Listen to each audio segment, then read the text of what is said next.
అందరికీ హాయ్ అండి. ఈరోజు నేను భద్రాచలం వెళ్తున్నాను. భద్రాచల రామయ్యను దర్శించుకొని తర్వాత కల్పవృక్ష నరసింహస్వామి ఆలయానికి వెళ్దామని బయలుదేరాము. ఇదే కల్పవృక్ష నరసింహస్వామి ఆశ్రమము. ఈ ఆశ్రమం ప్రత్యేకత ఏంటంటే సుమారు 750 సంవత్సరాల క్రితం రంగాచార్యులు అనే భక్తుడికి స్వయంగా నరసింహస్వామి వారే నృసింహ సాలగ్రామాన్ని అందించారు. కోరికలు లేని వాళ్ళు ఎవరుంటారు చెప్పండి? తీరని కోరికలు ఎవరైనా ఉన్నవారైతే ఈ గుడికి వెళ్ళి ముడుపు కడితే 40 రోజుల్లోపు ఈ కోరిక నెరవేరుతుంది. పెళ్లి కాని వారు కానీ, సంతానం కోసం కానీ, ఆరోగ్యం బాలేని వాళ్ళు కూడా ఇక్కడ వచ్చి ముడుపులు కడుతూ ఉంటారు. మనం కోరుకునే కోరిక ధర్మబద్ధమైనదైతే తప్పకుండా నెరవేరుతుంది.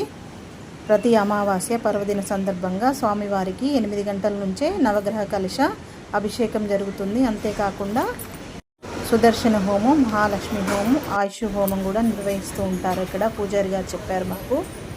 ఇక్కడ ముడుపు కట్టి 9 ప్రదక్షిణలు చేశాక స్వామివారి తీర్థ ప్రసాదాలు ఇవ్వడం జరుగుతుంది.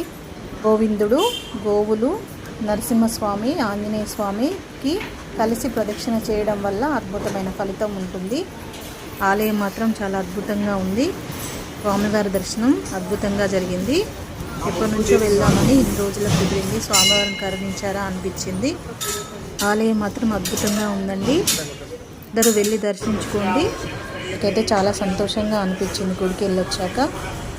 అండ్ మంచి మంచి వీడియోల కోసం ఛానల్ని సబ్స్క్రైబ్ చేసుకోండి. అందరూ లైక్ చేయండి. మీ ఫ్రెండ్స్ అండ్ ఫ్యామిలీస్కి షేర్ చేయండి. Thank you.